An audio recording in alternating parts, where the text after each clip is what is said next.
बात मान लेते हैं, आप नाराज रहते हैं। बांग्लादेश का जन्म कैसे हुआ उसकी बात करते हैं। ये पूर्वी पश्चिमी पाकिस्तान, ये पूर्वी पाकिस्तान, ये पूरा का पूरा पूर्वी पाकिस्तान है। ये मैंने थोड़ा छोटा बना दिया, यहाँ तक जाता है, ठीक है।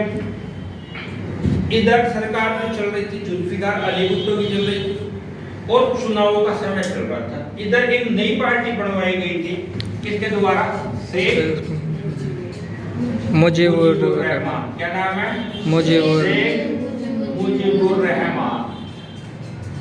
अभी जो प्रधानमंत्री थी जिनका नाम था शेख हसीना, उनके क्या लगते थे? फादर, उनके फादर थे शेख मुजीबुर रहमान। पार्टी का नाम क्या है? आवामी लीग। आवामी लीग। 1970-71 में जब इनके चुनाव हो रहे थे, इधर तो जुल्फिकार अली भुट्टो को ठीक सीटें मिली, लेकिन इधर कुछ भी नहीं मिली। कुछ सीटें इधर से भी वो ले गए, तो इसका मतलब अब हेड कौन बनेंगे? मुजीबुर रहमान को शपथ लेनी है, अपनी संसद बनानी है, तो ऐसी स्थिति में कहाँ जाएंगे? राजधानी में। राजधानी कहाँ है पाकिस्तान की? इस्लामाबाद, पाकिस्तान में। तो भाई जहाज में बैठ के हम पहुंचे पाकिस्तान। कहाँ पहुंच गए? इस्लामाबाद। और इस्लामाबाद में जैसे ही शपथ लेने के लिए पहुंचे, जुल्फिकार अली भुट्टो की सेना ने उठाया और मुजीबुर रहमान को जेल में डाल दिया। कमाल है, इसलिए जीत के आए थे क्या? ये तो सड़ा मंत्री प्रधानमंत्री बनने के लिए आए थे हम, और मेरे को जेल में डाल दिया। ये खबर पहुंची वापस पूर्वी पाकिस्तान में, और पूर्वी पाकिस्तान वालों ने कर दिया भयंकर तरीके से आंदोलन। आंदोलन करते ही जुल्फिकार अली भुट्टो ने लगा दी उसके ऊपर सेना, और सेना ने अपनी ही जनता के ऊपर अत्याचार करना शुरू कर दिया। वहां पर जैसे ही अत्याचार होना शुरू हुआ, इस देश के लोग निकलकर भागे भारत की तरफ। 10 लाख शरणार्थियों की समस्या खड़ी हो गई। इस तरह की 10 लाख शरणार्थियों। उस समय हमारी प्रधानमंत्री, भारत की प्रधानमंत्री कौन? इंदिरा गांधी। India PM Shrimati Indira Gandhi. श्रीमती इंदिरा गांधी भारत की समय प्रधानमंत्री थी। श्रीमती इंदिरा गांधी ने दिमाग लगाया, कुछ यूरोप के देशों को, यूएनओ को, सबको जाकर बोला कि देखो समस्या ये है, पश्चिमी पाकिस्तान पूर्वी पाकिस्तान पे अटैक कर रहा है, परेशान कर रहा है, उनकी जनता परेशान है, वो सारे के सारे हमारे यहाँ पर आ गए, शरणार्थियों की समस्या पड़ी हुई है, हम इसको हैंडल नहीं कर सकते, आप इसका सोल्यूशन करो, नहीं तो हम तो करेंगे।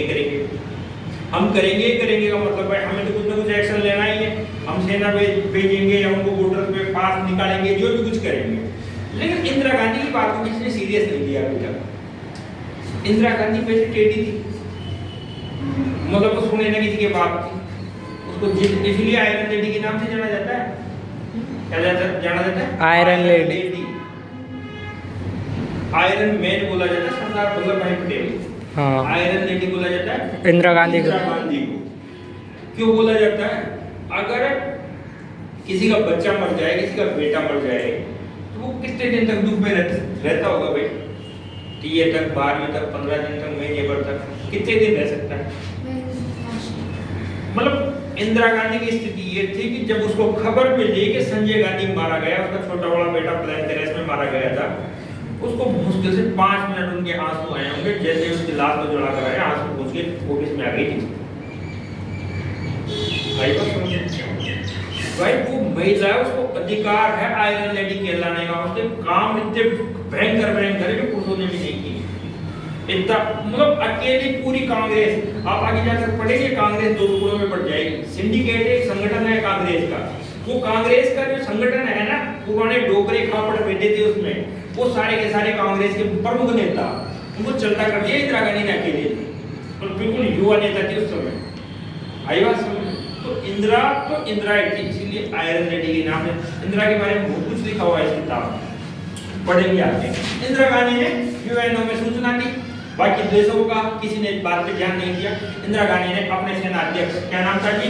Sam Monexo.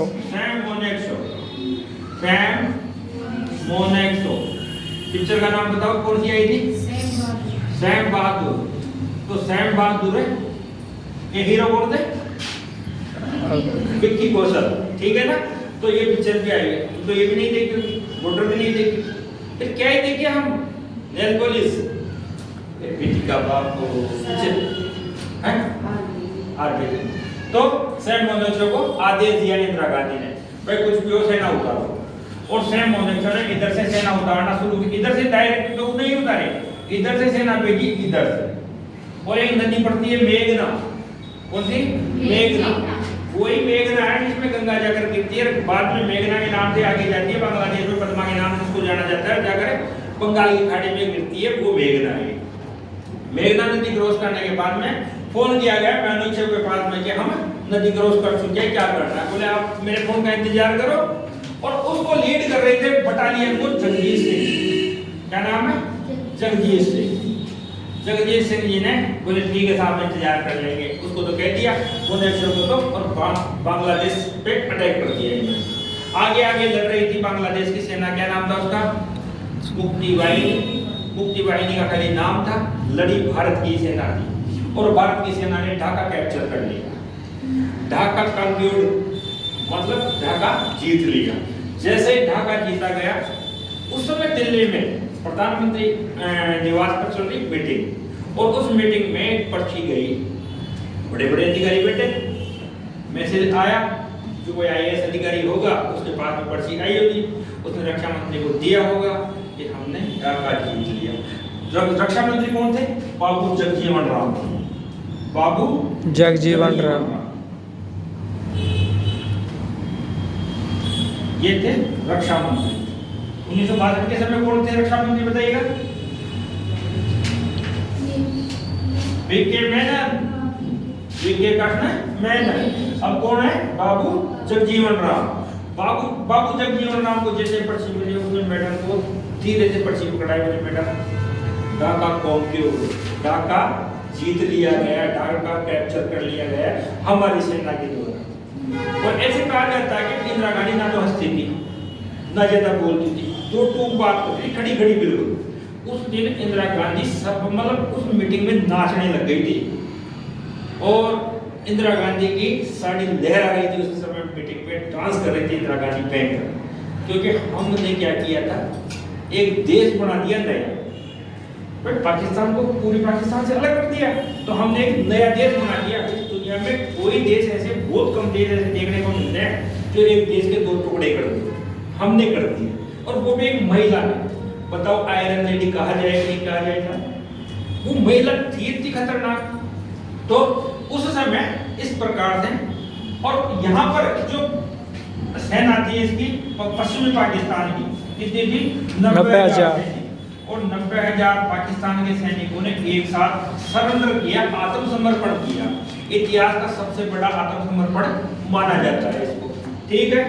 ये तो थी इधर ढाका का, बांग्लादेश का जन्म हो गया, मतलब पूरी पाकिस्तान किसमें बदल गया? बांग्लादेश में बदल गया। ये तो थी इस बॉर्डर की कहानी। अब इधर भी आते हैं, इधर हमारे मैं आपको कह रहा था जैसलमेर, जैसलमेर पे हमारे भवानी सिंह जी, भवानी सिंह जी खड़े परेशान हो गए।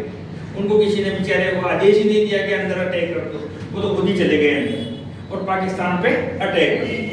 और वो भी लड़ते लड़ते लाहौर तक कब्जा करते करते बाकायदा उन्होंने बैंक, यूनिवर्सिटी, जितनी भी संस्थाएं थी सबके ऊपर कब्जा कर लिया मस्त। और यहाँ पर एक जिला था जिसका नाम बताया मैंने आपको, छाछरो। क्या नाम है? छाछरो। छाछरो में जैसलमेर से लगता हुआ एक जिला है जिसका नाम है छाछरो। छाछरो में हमारा कलेक्टर 6 महीने तक बैठ के आया था। कलेक्टर का नाम क्या बताया मैंने आपको? कैलाश नाथ उज्ज्वल। क्या बताया? कैलाश। जब ये युद्ध चल ही रहा था, हम हर जगह हर मोर्चे पे जीत रहे थे, लेकिन आखिरकार एक समझौता होता है जिसको कहा जाता है शिमला समझौता। क्या बोलेंगे जी? शिमला समझौता। उधर का तो देखिएगा, इधर देखिएगा, शिमला समझौता। और शिमला समझौते में फिर से हमें जीते हुए सारे क्षेत्र वापस देने पड़ते हैं। भवानी सिंह जी के बारे में मैं आपको कह रहा था, जो हमारे अभी वर्तमान में उप मुख्यमंत्री, क्या नाम है? दिया कुमारी। दिया कुमारी जी के पिताजी थे, और हमारे आखिरी राजा थे जिनका नाम था मान सिंह जी। तो मान सिंह जी के बेटे ब्रिगेडियर भवानी सिंह, ब्रिगेडियर भवानी सिंह जी, जिस ब्रिगेडियर भवानी सिंह जी नौकरी करने के बदले, सेना में नौकरी करने के बदले पैसे नहीं लेते थे, तनख्वाह नहीं लेते थे, मात्र 1 रुपया सालाना वेतन उठाते थे वो। और उनका ये कहना था कि हम राजा हैं। जब हमारे देश जयपुर की रक्षा, देश था जयपुर पहले दिया था तो देश ही था, जब हम हमारे देश की रक्षा करते थे तब थोड़े तनख्वाह, अब देश क्या हो गया हमारा, भारत हो गया, तो हम देश की सेवा का पैसा नहीं देंगे। ऐसे भवानी सिंह जी थे, वही भवानी सिंह जी जिनके बारे में मैंने आपको कहा था 1989 में पीस कीपिंग आर्मी भेजी गई आपकी श्रीलंका में, और श्रीलंका के अंदर जो सेना भेजी गई 90 जनता के सामने, उसको निकाल कर लाने वाले कौन थे? ब्रिगेडियर भवानी सिंह जी। तो इस प्रकार से हम दोनों मोर्चों पे युद्ध जीतते हैं। और यहाँ पर है जो ऊपर की तरफ है, वैसे कम होती है लड़ाई, लेकिन कुल मिला के सारे मोर्चों पर भारत युद्ध को जीत लेता है। युद्ध कई दिनों तक चलता है कोई, और आखिरकार शिमला समझौते के अंतर्गत हमें जीते हुए क्षेत्र वापस करना लौटाने पड़ते हैं, लेकिन पीओके का समाधान तब भी नहीं हो पाता है।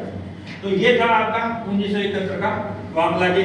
आप याद क्या रखेंगे इसमें, दोबारा से रिपीट मार देता हूँ 1 मिनट में। भारतीय सेना जाती है, मेघना नदी के पास में रुकती है, एक बार मोनेक्शो को फोन करती है, उसके बाद में डिसीजन पेंडिंग रह जाता है। लेकिन वहाँ पर जो लीडर थे जगजीत सिंह, जिनको जग्गी के नाम ले जाना, जगजीत सिंह ने अपनी सेना उतार दी और जितने भी पाकिस्तान के सैनिक थे उनको सबको सरेंडर करवा देते हैं। इस युद्ध के अंदर अमेरिका और चीन दोनों आते हैं पाकिस्तान की तरफ से। किसकी तरफ से? हमारी तरफ से सपोर्ट करते हैं रूस। कौन करता है? रूस, सोवियत संघ।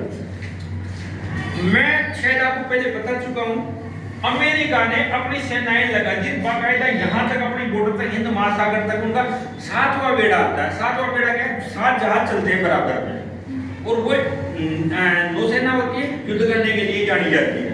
7वां बेड़ा। इसकी सूचना इंदिरा गांधी को लगती है। इंदिरा गांधी फोन करती है रूस को, और तत्कालीन वहां के जो रूस के राष्ट्रपति होते हैं वो हमारे लिए एक नौसेना का बेड़ा भेजते हैं जिसका नाम है 40वां बेड़ा। क्या नाम है? मतलब 40 जहाज आते हैं हमारे लिए, कुछ 7 ही भेजते हैं, और उधर रूस कितने भेजता है हमारे लिए?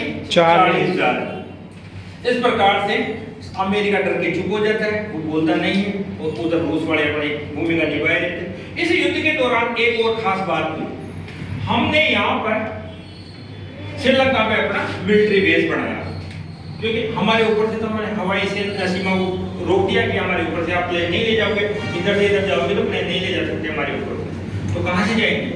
इधर से घूम के जाएंगे, इधर से घूम के जाएंगे, इतना पेट्रोल कहाँ आएगा गाड़ी में? तो क्या करेंगे? श्रीलंका पे वो सारे के सारे जहाज को रोकते थे, अपने प्लेन को रोकते थे, और प्लेन रोकने के बाद में उसमें फ्यूल वगैरह भरते थे।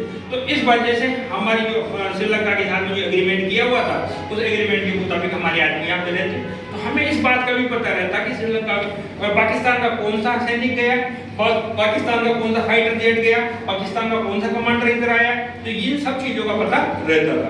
इंदिरा गांधी बहुत एक्सपर्ट थे इंटेलिजेंसी के मामले में, जो इसकी मतलब जासूसी का जो इन्होंने ढांचा बना रखा था, जो संरचना बना रखी थी, बहुत खतरनाक थी। वो जासूसी कब खत्म होती है? जाके राजीव गांधी के समय में, जो राजीव गांधी मुझे राजनीति नहीं आती, सीधे आदमी थे बेचारे, लेकिन इंदिरा के जाल को कोई नहीं पढ़ पाता था।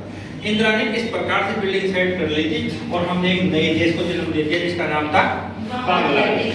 चलो अब पढ़ते हैं आगे 99 का कारगिल युद्ध।